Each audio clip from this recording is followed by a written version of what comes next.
지난주에 우리는 그렇게 잘 알려진 부활주의를 보냈습니다. 그러나 부활의 드라마는 오늘도 여전히 계속되어지고 있습니다. 매 주일날, 우리가 주일이라고 부르는 이 날은 사실상 안식구 첫날, 그러니까 우리 주님께서 부활하신 것을 기억하면서 예배하는 날, 주님의 날, 그래서 우리가 The Lord's Day라고 해서 주일로 지킵니다.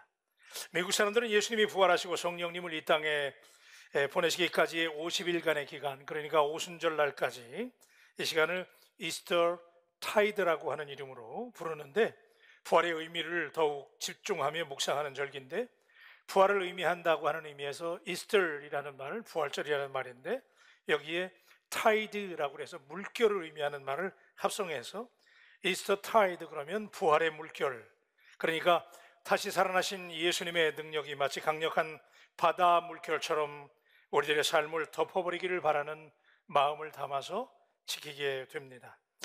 예수님과 무려 3년 동안 동행하며 함께했던 제자들은 주님의 십자가의 죽음을 대하면서 다 도망하고 흩어졌습니다. 예수님과 공유했던 꿈과 비전을 다 던져버리고 낙향했습니다. 그런데 그들이 도무지 믿을 수 없는 주님의 부활을 직접 경험하게 됩니다. 주님 만나잖아요. 그래서 부활하신 주님을 만난 이후에 그들의 삶은 완전히 뒤바뀌어집니다. 제자들뿐만 아니라 부활의 복음을 접한 사람들 중에서 오늘 본문에 스테판이라고 하는 인물이 등장을 하는데, 그는 예수님의 부활을 얼마나 감격스럽든지 예수님의 부활을 담대히 증거하며 예수님을 죽인 무리들에게 공분을 사서 결국은 기독교 최초의 순교자가 되는 장면을 오늘 아침에 우리가 만나게 됩니다. 그래서 오늘 이 아침에 저는 부활하신 신앙, 우리 부활신앙을 갖고 있다면, 여러분 부활신앙을 믿습니까? 우리가 부활신앙을 갖고 있다면 어떻게 부활의 증인답게 살아가야 되는가를 오늘 본문을 통해서 관찰해 보려고 합니다. 첫째는 부활 이후에 제자들은 죽음을 두려워하지 않는 용기 있는 사람들이 되었다는 것이지요. 자, 예수님의 십자가 처형이 두려워서 제자들은 다 흩어졌습니다. 낙향에서 물고기 잡으러 가기도 했습니다. 그런데 제자들이 예수님의 부활을 목격하면서 주님을 만나잖아요, 그죠? 주님 만나고 나서 죽음을 정복하고 역전승을 이끌어내신 하나님의 전능하심을 비로소 확실하게 믿게 되었습니다. 죽음이 마지막이 아니라고 하는 것을 그들이 직접 경험합니다. 보편적으로 사람들이 가장 두려워하는 것이 죽음인데, 죽음은 끝장났음을 의미하는 것인데, 예수님이 이 끝장났음을 뒤집고 새롭게 부활하셔서 제자들에게 또 다른 위대한 시작, The Great Beginning, 그죠? 위대한 시작이 있음을 알려주시죠. 지난주에 말씀을 나눈 것처럼 제자들이 영적인 고향과 같은 갈릴리에 갔을 때 거기서 그들을 만나 그들에게 생생한 갈릴리의 비전, 그죠? 기억하시죠? 갈릴리의 비전이 뭐예요?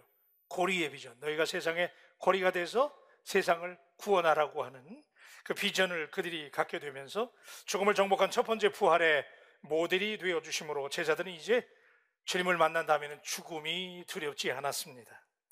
십자가에서 피를 흘리며 분명히 죽었던 예수님, 그죠? 분명히 돌아가셨잖아요. 피를 절절 흘리면서 운명하셨던 예수님인데, 그 예수님이 생생하게 살아나셔서 그들을 만나시게 되면서 그들에게 다시 불같은 사명을 일깨워 주시자 그들에게는 그래서 누구도 꺾을 수 없는 용기가 생겼다는 사실을 오늘 이 시간에 우리가 붙잡는다면, 오늘 이 메시지를 듣는 순간 여러분의 마음속에 용기가, 담력이 생기게 되기를 주님의 이름으로 축원합니다. 예수님께서 다시 살아나신 인류 역사상 최대의 기적이 그런 거잖아요. 여러분 죽음은 끝인 줄 알잖아요. 근데 끝이 아니잖아요. 예수님 부활하셨다는 사실을 믿으시면 아멘. 진짜 아멘이세요? 예, 여러분은 쉽게 아멘 하는데 그 당시에 사람들은 못 믿었잖아요. 이게 믿어지는 얘기입니까? 이게? 죽음은 끝이잖아요. 근데 죽었다 살았다는 거예요. 죽으면 모든 것이 끝이라고 믿었는데 다시 멀쩡하게 다시 살아나다니요. 당연히 사람들에게 이것은 놀라운 충격 그 자체였습니다. 이 부활신앙 때문에 당시에 질이 멸렬하던 기독교 신앙은 다시 한번 불타올라서 로마를 넘어서서 유럽과 미국과 그리고 복음의 세계화를 이루어서 오늘 전주 바울교회까지 복음이 왔다는 사실을 믿으시면 아멘. 그래서 여기까지 복음이 왔는데, 여러분 그 중에 흥미로운 것은 사도행전의 저자 누가는 오늘 본문에 등장하는 이 부활 이후의 최초의 순교자 스테판, 그죠? 우리가 너무나 잘 아는 이 스테판을 통해서 그 당시에 부활을 믿는 그리스도인들이 얼마나 놀랍게 달라졌는가를 진술하고 있습니다. 부활을 목격한 모든 사람들이 다 용기 있는 사람들로 변했다는 것입니다. 기독교 복음의 핵심인 부활을 사실로 받아들이는 그리스도인들은 결코 죽음과 실패를, 고난과 역경을 두려워하지 않겠다는 사실을 믿으시길 바랍니다. 스데반은 전혀 죽음을 두려워하지 않았습니다. 그래서 순교의 피를, 그죠? 순교의 씨를 흘리게 되고 복음이 전 세계로 전파되는 동력이 됐잖아요, 그죠? 사도행전 8장 1절과 4절에 보니까 이렇게 말씀해요. 그날에 예루살렘에 있는 교회에 큰 박해가 있어 사도 외에는 다 유대와 사마리아 모든 땅으로 흩어지니라. 그 흩어진 사람들이 두루다니며 복음의 말씀을 전할세. 할렐루야. 예, 핍박을 당해가지고 부활의 복음을 전하니까 다 흩어진 거예요. 그래서 scattering people, 그죠? 다 흩어지고 찢어졌잖아요. 그런데 놀라운 사실은 그 사람들이 용기가 있는 사람들이기 때문에, 그죠? 흩어졌지만 흩어진 그 자리에서 그들이 어떻게 해요? 두루다니며 복음의 말씀을 전했다는 사실이 오늘 우리에게 도전과 용기를 준다면, 바울 가족 여러분들, 우리 죽음을 넘어서는 용기와 담력을 가지고 세상을 향해서 도전할 수 있게 되기를 주님의 이름으로 축원합니다. 사람 중에 제일 무서운 사람, 그죠? 우리가 살아보니까 사람 중에 제일 무서운 사람이 너 죽죠 나 살자는 거잖아요, 그죠?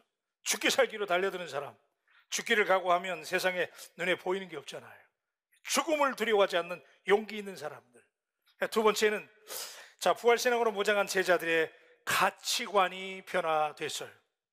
3년 동안 예수님을 따라다니면서 그의 제자라고 자처했지만 진정 예수가 누구인지, 왜 그가 십자가에 죽어야 했는지, 도대체 무엇을 위해서 이 땅에 오셨는지, 급기야 심지어 자신들이 누구인지도 헷갈렸어요. 제자라고 얘기하면서도 자기들이 누구인지 몰랐어요. 그들은 무식한 자신들을 거두어 주신 예수 선생에 대한 의리와 연대감 때문에, 또는 종교적인 의무감으로, 혹은 로마의 압제로부터 자신의 민족을 구해볼 수 있겠다고 하는 정의감으로 모인 집단이었고, 때때로 스승 예수님이 그들에게 보여주시는 깜짝 기적쇼에 매료돼서 그분을 따르기는 했어요. 뿐만 아니라 지금까지 자신들이 들어보지 못했던 이상한 나라, 그죠? 하나님의 나라, 한번 따라 하십시다. 하나님의 나라. 하나님의 나라라고 하는 얘기를 계속 하시니까 그 나라가 임하면 우리가 그 나라에서 권력을 잡아야 되겠다라고 생각을 일장춘몽으로 그분의 가르침에 동의해 왔는지 몰라요. 그러나 곰곰이 생각해 보면 실상 그들은 예수님이 진짜 누구인지 전혀 몰랐어요. 그래서 두려움과 깊은 의심에 사로잡혀서 예수님이 십자가 질 때 그래서 다 도망간 거예요. 자기들이 누군지, 예수님이 누군지 전혀 몰랐잖아요, 그죠? 우리 이 대목에서 오늘 우리들의 자화상을 비춰볼 수 있기를 바랍니다. 이 모습이 오늘 나와 당신의 모습일 수 있기 때문입니다. 우리가 신앙생활을 열심히 하고 있습니다, 그죠? 예배 열심히 드리고 참 열심히 하는데, 그런데 무엇 때문에? 왜 기도하고 왜 열심히 예수 믿는 거예요? 여러분에게 예수님은 정말 삶을 다 바쳐 예배해야만 하는 주님이 맞습니까? 아니면 단순히 종교적인 의무감이나 가족적인 백그라운드 때문에, 혹은 강단에서 선포되는 말씀이 들을만 해서 정신적으로 건강에 도움이 돼서 이 자리에 앉아 있는 것은 절대 아니죠? 그렇죠? 예. 바울교회에서 중직을 맡는다는 거, 내가 바울교회 장로라는 거, 바울교회 권사라는 거, 바울교회 집사라는 사실을, 이것이 여러분의 스펙에 도움이 돼서 이 자리에 앉아 있는 분은 아무도 없다고 저는 믿는데, 맞으시면 아멘. 그렇잖아요, 그죠? 우리가 그래서 나온 게 아니잖아요. 여기 놀라운 반전이 있습니다. 믿기지 않는 부활을 사실로 목도한 제자들과 그리스도인들에게 나타날 주목할 만한 현상이 있는데, 그것은 그들의 가치관이 바뀌었다는 거예요.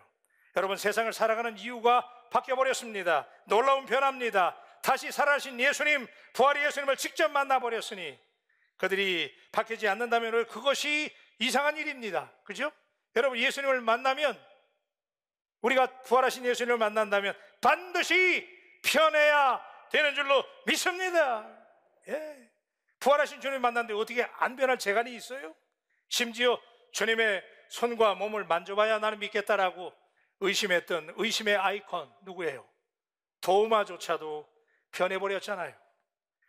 험악한 시대를 살아가면서 뭔가 변해야 되겠다는 갈증이 저와 여러분에게 있어요, 그죠? 그래서 우리에게도 이 부활의 주님을 만나는 생생한 체험이 절대적으로 필요하다고 믿습니다. 여러분, 예수님 만난 사람은 반드시 새롭게 바뀌어야 된다는 사실을 믿으시기를 바랍니다. 사도행전 2장 36절에 그래서 제자들이 이렇게 바뀌었잖아요. 너희가 십자가에 못 박은 이 예수를 하나님이 주와 그리스도가 되게 하셨느니라 하니라. 부활의 주님을 만난 이후에 제자들은 하나님과 예수님을 새롭게 인식하기 시작합니다. 여러분, 하나님을 믿으면 여러 변화가 일어나는데 그 중에 가장 중요한 변화가 뭐냐면 가치관의 변화예요. 가치관의 변화. 하나님을 믿는다는 것, 여러분, 우리가 하나님 믿잖아요, 그죠? 우리가 예수님 믿습니다. 하나님 믿는데 그 믿는 게 뭐예요?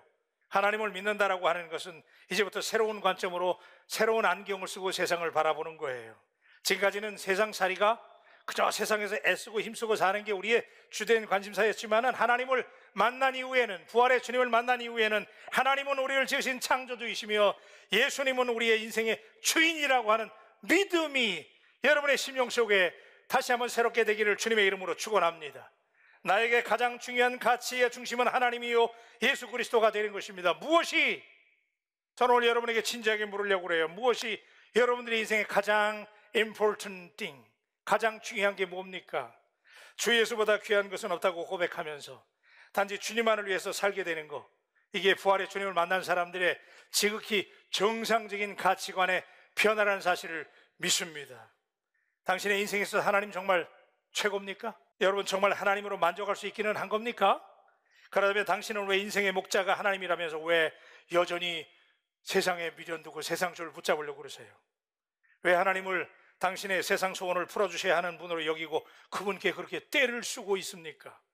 그분은 나를 도와주기 위해서 존재하는 하나님이 아니고 오히려 우리가, 저와 당신이 하나님을 예배하기 위해서 오늘 이 자리에 존재한다는 사실을 믿으시기를 바랍니다. 하나님은 우리의 주인이시고 창조주이시며 우리는 그분을 예배하는 예배자가 될 때, 그죠? 우리가 하나님을 예배하게 될 때 예배를 받으시는 하나님께서 감동하시고 오늘 우리에게 은혜를 쏟아부어 주실 줄로 믿습니다. 여러분, 예수 믿는다라고 하는 것은 예수님이 보여주신 가치를 추구하고 따라간다는 것으로 의미하는 거예요. 그죠? 예수님을 배운다. 그럼 예수님이 사신 것처럼 살아야 되는데 겉옷을 달라고 하면 여러분 대답하셔야 돼요. 겉옷을 달라고 하면 속옷까지 줘라. 그죠? 예, 여러분 벌써 자신 없어 하잖아요, 지금요. 예. 오래를 가자 하면 심리를 가라는 거 아니에요. 그리고 제가 한번 말씀드린 적이 있는데 오른뺨을 치면 왼뺨도 돌려대라 그랬잖아요. 여러분 그렇게 하고 있어요? 여러분 이게 무슨 말이에요? 오른뺨을 치고도 왼뺨도 돌려대라는 게, 여러분 옆에 계신 분 한번 지그시 쳐다보세요. 지금 한번 지그시 쳐다봐요. 때리라는 게 아니에요. 쳐다만 보라는 거예요. 자, 그분의 오른뺨을 치려면 어떻게 때려야 됩니까? 이렇게 때려야 돼요. 그죠? 이게 굉장히 놀라운 진리가 있는 거예요.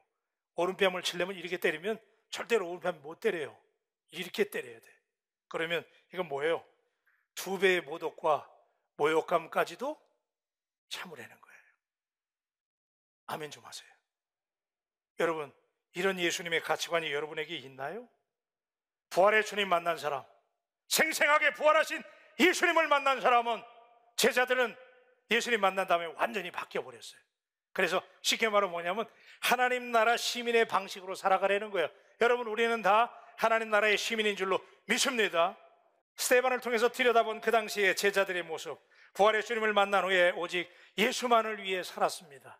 한번 따라해 주세요. 오직 예수. 크게 합니다. 오직 예수. 예. 여러분, 부활의 주님 만난 사람은요 황홀한 거예요. 그죠? 오직 예수만 위해 사는 거예요. 그러다 보니까 이렇게 예수 믿게 되면 여러분 세상의 길과 하나님의 길은 다르잖아요. 그러니까 오직 예수로 사는 사람은 세상과 충돌하게 돼 있어요. 충돌 안 할 수가 없어요. 하나님 나라의 가치관 가지고 세상에 사는 길이 다르기 때문에 제대로 믿음을 가지고 하나님 나라 시민권을 가지고 사는 사람들은 세상과 갈등하게 돼 있어요. 여러분 얼마나 갈등하세요? 성령님은 우리가 세상의 길을 적당히 따라가면서 타협하는 것 절대 반대예요. 성령님은 항상 우리에게, 우리가 그런 길로 갈 때마다 성령님 뭐라고 그래요? 야, no 그러잖아. no. 예. 이것도 한번 따라해야 될 것 같아. no. 예. 크게 하세요. no. no 하잖아요. 여러분 얼마나 no 하세요?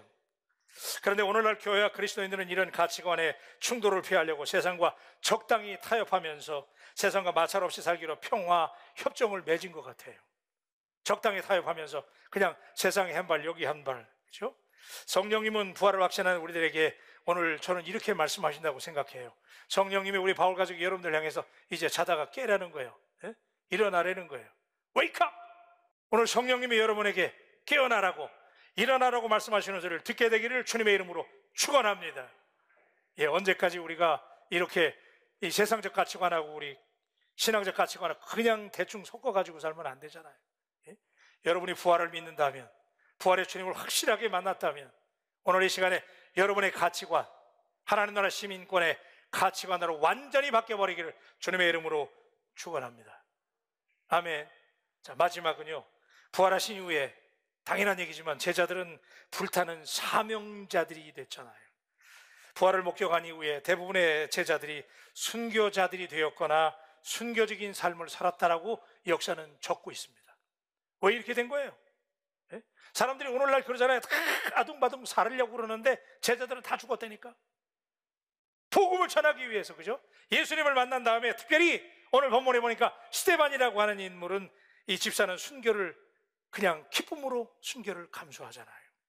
여러분, 사도행전 6장을 보면 초대교회에서 7명의 집사를 뽑아요. 그래서 구제하는 일하고 봉사하는 일을 담당하려고 7명의 집사를 뽑게 되는데, 믿음과 성령이 충만한 사람 7을 택했는데 그 중에 한 사람이 누구예요? 스데반이잖아요. 그죠? 스데반. 한번 따라하세요. 스데반. 여러분, 스데반 집사 알잖아요. 근데 이 스데반이, 자, 부활신앙, 부활의 복음, 예수님 부활하셨다, 이걸 듣고 나니까 믿음이 생긴 거예요. 그래서 마음속에 불이 일어나면서 이 부활의 복음을 얼마나 증거했든지, 그래서 이걸 너무나 명백하게 증거하니까, 하나님의 영광을 선포하고 부활을 증거하니까 사람들이 당연히 핍박하잖아요. 그죠? 그래서 순교하게 되는데, 스데반이 놀라운 것은요, 이게 오늘 핵심이야. 스데반이 순교하면서 얼마나 놀라웠는지, 스데반이 돌에 맞아 죽어가면서 스데반이 하나님의 영광을 봅니다. 네? 여러분이 만약에 그렇게 복음 전하다가 돌에 맞아 죽는 자리에 오늘 우리가 몰릴 수 있다면, 여러분, 하나님 나라 바라보면서 여러분의 얼굴이, 예? 해처럼 빛나면서 하나님의 영광을 볼 수 있는가? 예? 오늘 보면 59절과 60절에 보니까 이렇게 말씀해요. 그들이 돌로 스데반을 치니 스데반이 부르짖어 이르되 주 예수여 내 영혼을 받으시옵소서 하고 무릎을 꿇고 크게 불러 이르되 주여 이 죄를 그들에게 돌리지 마옵소서, 이 말을 하고 자니라. 할렐루야. 여러분, 이런 사명자, 스데반만 그랬겠어요? 그 당시에 제자들이 다 이렇게 죽음을 불사하고 죽음을 두려워하지 않는 용기를 품는 위대한 하나님의 사람들이 됐는데, 여러분, 다시 한번 말씀드립니다. 부활하신 예수님을 만나면 반드시 달라져야 될 줄로 믿습니다. 반드시 달라져야 돼요. 그래서 여러분, 사도행전, 제가 조금 아까 말씀을 드렸는데 스데반이 죽어가면서 그랬잖아요. 자, 우리 사도행전 7장 55절 56절의 말씀을 보려고 그래요. 스데반이 성령 충만하여 하늘을 우러러 주목하여 하나님의 영광과 및 예수께서 하나님 우편에 서신 것을 보고 말하되 보라 하늘이 열리고 인자가 하나님 우편에 서신 것을 보노라 한대. 할렐루야. 여러분, 이게 무슨 장면이에요? 스데반이 지금 돌에 맞아 죽어가면서 스데반이 뭘 봤냐면 하나님 나라를 본 거예요. 근데 하나님 나라를 봤더니 거기 하나님의 영광과 예수님께서 하나님 우편에 서신 것을 봤다는 거예요. 제가 전에 한번 여러분에게 말씀드린 적이 있는데, 이걸 제가 여러분 좋아하는 말로 읽어드리면 더 실감이 나요. He saw the glory of God and Jesus. 예수님과 하나님의 영광을 봤는데 돌에 맞아 지금 죽어가는 거잖아요. 그죠? 근데 돌에 맞아 죽어갈 때 하나님 나라를 딱 보니까 하나님의 영광이 보이고 예수님이 보였는데, 그 예수님이 어떻게 하고 계시냐면 Standing at the right hand of God. 하나님 우편에서 예수님이 펄떡, 아멘 좀 하세요. 스데반이 돌에 맞아가지고 지금 스데반을 순교하고 있는데, 그때 하나님의 나라를 바라봤더니 거기 예수님께서 하나님 보좌 우편에 앉아 계셨다가 자리에서 벌떡 일어나셨어요. 할렐루야. 여러분, 이거 영광스러운 장면 아니에요? 오늘 저와 여러분들이 주님의 복음 전하다가, 그죠? 우리에게 사명이 있잖아요. 한번 따라하세요. 사명. 제가 사명 얘기 종종 하는데 이게 시원찮아서 계속 강조하는 거예요. 제가 한 번 더 따라하세요. 사명. 우리 모두에게 다 사명이 있잖아요. 스데반이 부활의 복음을 받아들인 다음에 그가 그 복음을 전하는 사명을 감당하다가 순교하는 자리에서 하나님 나라를 바라봤을 때 거기 예수님 어떻게 했다고요? 자리에서 벌떡 일어나셨잖아. 제가 미국에 있을 때 이게 실제 있었던 일인데, 아주 한국에서 잘 나가는 중년의 믿음 좋은 부부가 직장에서 괜찮게 잘 나가는데 이분들이 얼마나 참 신앙생활을 잘했는데 어느 날 기도하는데 기도 중에 음성이 들린 거예요. 응? 이분이 은퇴를 얼마 남기지 않은 분들인데 잘 기도를 하는데 하나님께서 야, 너 선교하라 가라고 그러더래요. 그래서 선교하라 가라고 그러니까 가슴이 덜컹하잖아요. 그래서 이게 진짠가? 그리고 계속 기도하는데 하나님이 그게 너의 사명이다 그러더래. 그래가지고 이분들이 하나님의 소명인 걸 확신하고 이제 선교사 훈련을 받고 미국에 왔잖아요. 그때 이제 우리를 만난 건데 미국에 오셨는데 미국에 어느 선교사 훈련을 해서 이제 선교 훈련을 받고 파송을 받아야 돼. 그래서 한 1년이고 2년이고 이제 훈련을 받아야 되는데 이분들이 훈련을 받는 동안 낮에는 이제 밤에 가서 훈련을 받으니까 낮에는 일을 해야 되고 그래야 생활이 되니까 그래서 이제 낮에 일을 하게 되는데 어느 세탁소에 취직을 해가지고 일을 하고 밤에는 이제 훈련을 받으러 가는 거예요. 그런데 이 사람들이 참 신기해. 이 사람이 이 남자가 장사 소원이 있었는지 취직이 됐는데 이 사람 때문에 그 세탁소가 너무 잘 되는 거야. 갑자기 막 사람들이 막 오고 말이죠. 100불짜리가 왔다 갔다 하고 그러니까 장사가 잘 돼. 그러니까 이 사람이 가만히 보니까 주인이 너무 일을 잘하니까 이 사람 때문에 장사가 잘 되니까 매니저로 올려줬어요. 그러니까 졸지에 매니저가 됐는데 야, 단골도 생기고 막 그래서 야간에는 이제 가서 선교사 훈련을 받고 낮에는 세탁소에서 일을 하는데 돈이 너무 잘 벌려. 그러니까 이 사람 속에 생각이 바뀌었어. 야, 내가 세탁소 하나 새로 오픈해야 되겠다. 그래가지고 거기서 얼마 떨어지지 않은 데다가 진짜 세탁소를 오픈했어요. 단골들이 많아졌어요. 장사가 잘 될까요? 안 될까요? 안 되면 얘기 안 하지 내가. 잘 됐어요. 여전히 잘 되는 거야. 그러니까 막 돈이 막 벌리는 거예요. 막 100불짜리가 왔다 갔다 하고 여러분 100불짜리 10%런 거 보면요. 미국 사람들 눈이 휘둥그레지거든. 이게 막 왔다 갔다 하고 막 장사가 너무 잘 돼. 그러다가 밤에도 낮에도 막 열심히 일하는데 나중에는 그래도 주일은 지켰어요. 그런데 너무 잘 되니까 욕심이 생겨요. 그래서 주일날도 교회 안 가고 계속 일하는 거예요. 그때는 뭐 온라인이 있었는지 없었는지 모르지만 아무튼 간에 하여튼 그래서 주일날도 그냥 일을 하는 거예요. 근데 어느 날 장사는 너무 잘 돼가지고 돈을 잘 버는데 어느 날 갑자기 이쪽에 뻐근한 거야. 뻐근해. 그래서 혹시나 그리고 며칠 지내다가 병원을 갔잖아요. 갔는데 세상에나 가난 말기래. 손쓸 시간도 없이 남편이 병으로 세상을 떠났잖아요.